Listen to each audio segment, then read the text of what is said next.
हिमालय के जंगल में रानो चिड़िया अपने पति टुन्नू चिड़ा के साथ रहती थी। उसने कुछ दिनों पहले ही 2 अंडे दिए थे। वो बहुत खुश थी और बेसब्री से अपने बच्चों का बाहर आने का इंतजार करने लगती है।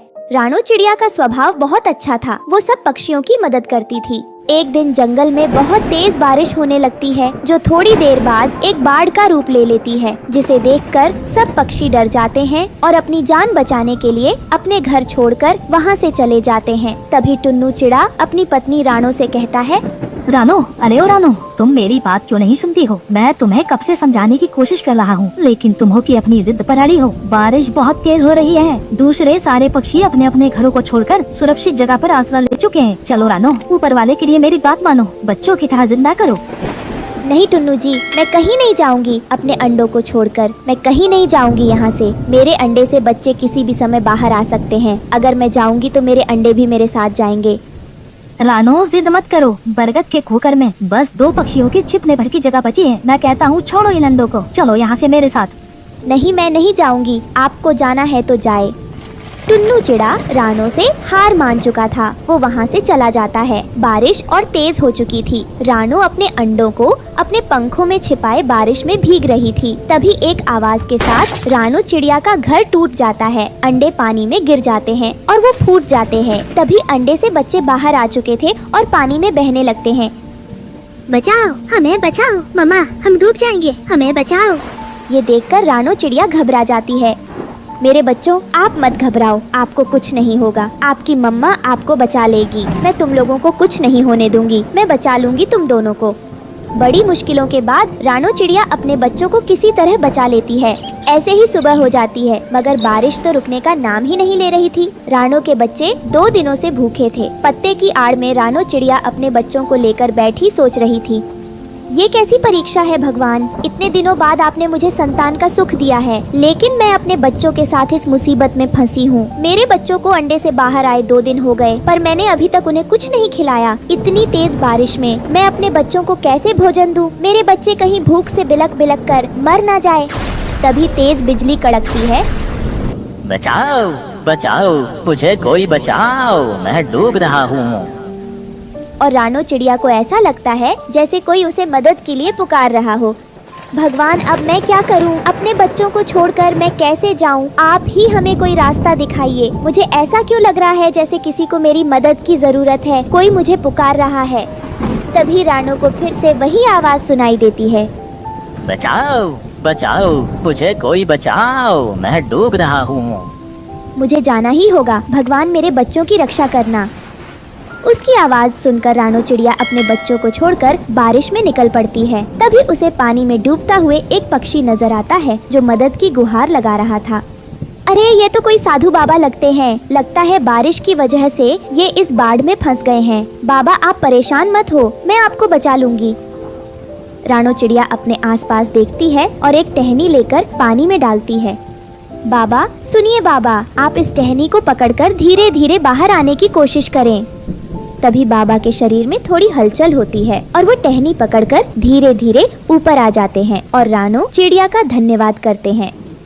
चिड़िया बिटिया, तुम्हारा बहुत बहुत आभार। तुमने मेरी जान बचाई है। अगर आज तुम सही समय पर नहीं आती तो मैं अपने प्राण खो बैठता। बेटा, अगर तुम बुरा ना मानो तो क्या तुम मेरी एक बात मान सकती हो? बेटिया, तुम मुझे अपने घर ले चलो। मैं थोड़ा आराम करना चाहता हूँ। आराम करके फिर मैं आगे की सफर पर निकलूंगा।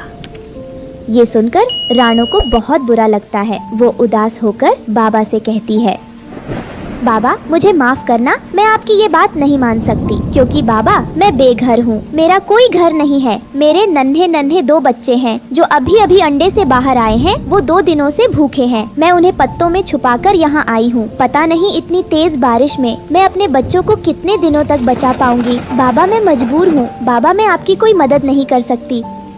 रानो की बात सुनकर बाबा को उसकी हालत पर बहुत तरस आता है। वो रानो से कहते हैं, बेटिया, तुम परेशान मत हो। तुमने मेरी जान बचाकर इतनी बड़ी मदद की है। मैं तुम्हारा उपहार व्यर्थ नहीं जाने दूंगा। तुम्हारी परेशानी का हल है मेरे पास। ये लो चिड़िया बेटा, जादुई सेब। इस सेब को तुम गीली मिट्टी में दबा देना, फिर देखना चंद मिनटों में तुम्हारा जादुई सेब का घर बनकर तैयार हो जाएगा। बाबा, ये तो एक मामूली सा सेब है और आप कह रहे हैं मैं इस सेब से अपना घर बना लूं। बाबा, आप मेरी हालत का मजाक ना बनाएं। नहीं बेटी, मैंने कहा ना, ये जादुई सेब है। यह लोहे से भी ज्यादा सख्त और मजबूत है। इस जादुई सेब घर में भोजन की पूरी व्यवस्था है। तुम्हें बारिश में इधर उधर कहीं भी भटकने की कोई जरूरत नहीं पड़ेगी और तुम अपने बच्चों के साथ इस सेब घर में आराम से रह सकती हो। अब जल्दी अपने बच्चों के पास जाओ और उनका पेट भरो। ऊपर वाला सबकी रक्षा करेगा। इतना कहकर वो बाबा वहाँ से गायब हो जाते हैं। रानो चिड़िया को अब भी बाबा की बातों पर विश्वास नहीं हो रहा था, लेकिन उसके पास इस बात को मानने के अलावा और कोई दूसरा रास्ता नहीं था। वो जल्दी से सेब लेकर घर आती है और मिट्टी में दबा देती है। देखते ही देखते वहाँ विशाल जादुई सेब का घर तैयार हो जाता है। ये देखकर वो हैरान रह जाती है।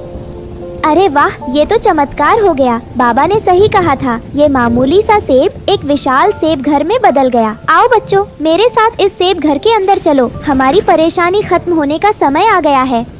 फिर रानो चिड़िया अपने बच्चों के साथ उस सेब घर के अंदर जाती है। वहाँ खाने पीने की सारी चीजें मौजूद थी। रानो अपने बच्चों के साथ सेब घर में खुशी खुशी रहने लगती है। कई दिनों बाद जब बारिश रुकी तो टुन्नू चिड़ा भी घर आ जाता है और रानो से माफी मांगता है। मुझे माफ कर दो रानो, मुझे इस तरह तुम्हें और बच्चों को छोड़कर नहीं जाना चाहिए था। इस बात का एहसास मुझे तुमसे दूर होकर पता चला। मैं अब तुमसे वादा करता हूँ, मैं तुम्हें और बच्चों को कभी छोड़कर नहीं जाऊँगा। इस तरह रानो चिड़िया अपने परिवार के साथ खुशी खुशी जादुई सेब घर में रहने लगती है। एक जंगल में एक कालू कौवे नाम का एक किसान रहता था। उसके पास जादुई सोने का सेब का पेड़ था और उसके 2 बेटे थे जो उसके काम में उसकी मदद करते थे। वो रोज पेड़ से सेब तोड़ा करते और उन्हें गिना करते थे। एक दिन कालू कौवे को अपने सेब कुछ कम नजर आने लगते हैं। फिर वो प्रतिदिन उन्हें गिना करता था और रोज उसका एक सेब कम हो जाता था। फिर वो अपने बेटों से क्रोधित होकर उनसे कहने लगा, लगता है कोई पक्षी हमारे सेब लेकर जा रहा है।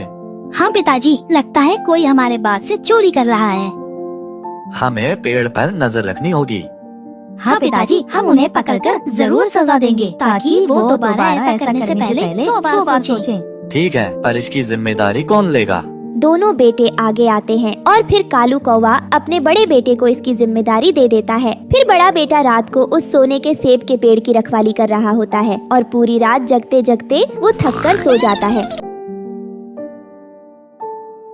देखो, फिर सुबह एक सेब कम हो गया। अब इस सेब के पेड़ की रखवाली की जिम्मेदारी मैं अपने छोटे बेटे को देता हूँ। फिर कालू कौवा रखवाली करने की जिम्मेदारी अपने छोटे बेटे को दे देता है। छोटा बेटा जब रखवाली कर रहा होता है तब रात 12 बजे हवा में कुछ आहट होती है और एक पंछी जो असली सोने का होता है वो उड़ता हुआ वहाँ आ गया और अपनी चोंच से सेब को टक टक करने लगा। अरे लगता है ये वही पंछी है जो रोज हमारे सेब को चुरा रहा है। फिर वो उस पर तीर चला देता है, लेकिन तीर से पंछी को कोई नुकसान नहीं पहुंचता। सिर्फ एक सोने का पर उसकी पूंछ से गिर जाता है और वो पंछी उड़ भागता है। सुबह जब कौवे का छोटा बेटा उस पंख को लेकर कालू कौवे के पास जाता है। अरे ये पंख तो सोने का है और बहुत कीमती लगता है। ये सोन पक्षी तो हमें सोने के अंडे भी देगा। इसे हम किसी भी कीमत पर अपने हाथ से जाने नहीं दे सकते। दोनों बेटे उस पंख को देखने लगते हैं। हाँ, लगता है ये इन सेब के पेड़ से भी ज्यादा कीमती है। हाँ, क्यों ना हम ऐसा करें, उस पक्षी को पकड़ें, फिर हमारे पास इस सेब के पेड़ से भी कीमती खजाना होगा। हाँ पिताजी, हमें इस पक्षी को पकड़ना चाहिए इससे पहले कि कोई और उसे पकड़ ले। पर इसे पकड़ने कौन जाएगा? अगर हम तीनों चले गए तो इस सेब के पेड़ की देखरेख कौन करेगा? ये जिम्मेदारी मैं लेता हूँ। मैं उस पक्षी को पकड़ लाऊंगा, आप मुझ पर भरोसा करें। ठीक है, तुम जाओ और अपना ख्याल रखना। जल्दी ही सोन पक्षी को पकड़कर मेरे पास ले आना। बड़ा बेटा लालच में पक्षी को पकड़ने निकल पड़ता है। रास्ते में उसे एक चालाक लोमड़ी दिखाई देती है। वो उसे रोकती है और उसे कहती है, मैं जानती हूँ तुम यहाँ किसकी तलाश में आए हो। अच्छा, तुम्हें कैसे पता? मेरी बात ध्यान से सुनो। जिस सोन पक्षी की तुम्हें तलाश है वो एक गुफा में रहती है जिसका दरवाजा खुलजा सिम सिम बोलने से खुलता है। वो लोमड़ी की आधी बात सुनकर ही जल्दी से गुफा की ओर जाने लगता है। वो गुफा के सामने पहुंचता है तो खुल जा सिम सिम कहता है और दरवाजा खुल जाता है। फिर वो अंदर जाता है और देखता है वहाँ सोने का पक्षी और चारों तरफ बहुत सारा खजाना होता है जो बहुमूल्य आभूषण से भरे होते हैं। अरे यहाँ खजाना तो पक्षी से भी ज्यादा कीमती लगता है। मैं ऐसा करता हूँ, पक्षी की जगह खजाना ले जाता हूँ। जैसे ही वो बाहर की ओर आने लगता है तभी दरवाजा बंद हो जाता है और वो वहीं रह जाता है। कुछ दिन बीत जाते हैं पर कालू कौवे का बड़ा बेटा वापस नहीं आता है। लगता है वो रास्ता भटक गया है, अब तक वापस नहीं पहुंचा। कहीं उसे कोई नुकसान तो नहीं पहुंच गया। पिताजी, मैं ये जिम्मेदारी लेना चाहता हूँ। मैं सोन पक्षी और भाई दोनों को ढूंढ के ले आऊंगा। ठीक है, पर तुम जल्दी लौटाना, मुझे तुम्हारी चिंता रहेगी। फिर छोटा बेटा निकल पड़ता है। फिर उसे भी वही लोमड़ी दिखाई देती है और उसे भी वो वही बात कहती है। जब वो भी गुफा में जाता है तो लालच में आकर अपने भाई की तरह गुफा में ही बंद हो जाता है। कुछ दिन बीत जाने पर जब छोटा बेटा भी वापस नहीं आता तब कालू कौवा चिंता में आ जाता है और अपने दोनों बेटों की तलाश में निकल पड़ता है। फिर उसे भी रास्ते में वो लोमड़ी दिखाई देती है। मुझे पता है तुम क्या ढूंढ रहे हो।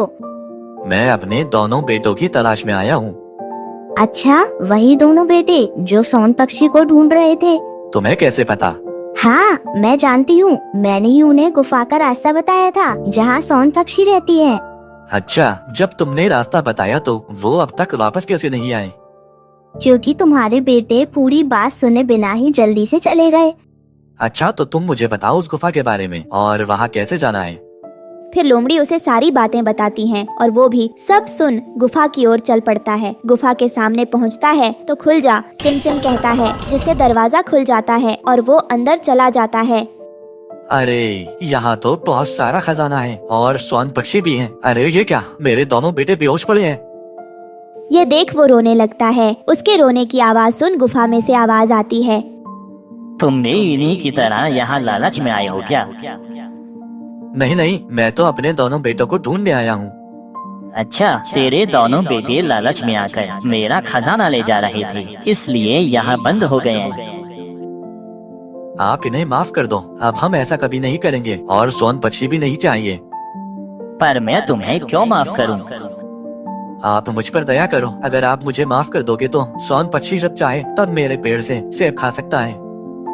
अच्छा, हाँ, अब हम लालच नहीं करेंगे। मुझे मेरे दोनों बेटे लौटा दो। ठीक है, अब तुम जा सकते हो। फिर उसके दोनों बेटे को होश आ जाता है और गुफा का दरवाजा खुल जाता है और वो तीनों वहाँ से चले जाते हैं। उसके बाद उसके दोनों बेटे सोन पक्षी के लिए उस पेड़ पर घोंसला बना देते हैं। फिर सोन पक्षी वहाँ आती, सेब खाती और घोंसले में रहने लगती है। उन्हें यह समझ आ जाता है कि हमें लालच नहीं करना चाहिए, क्योंकि लालच का अंत अच्छा नहीं होता।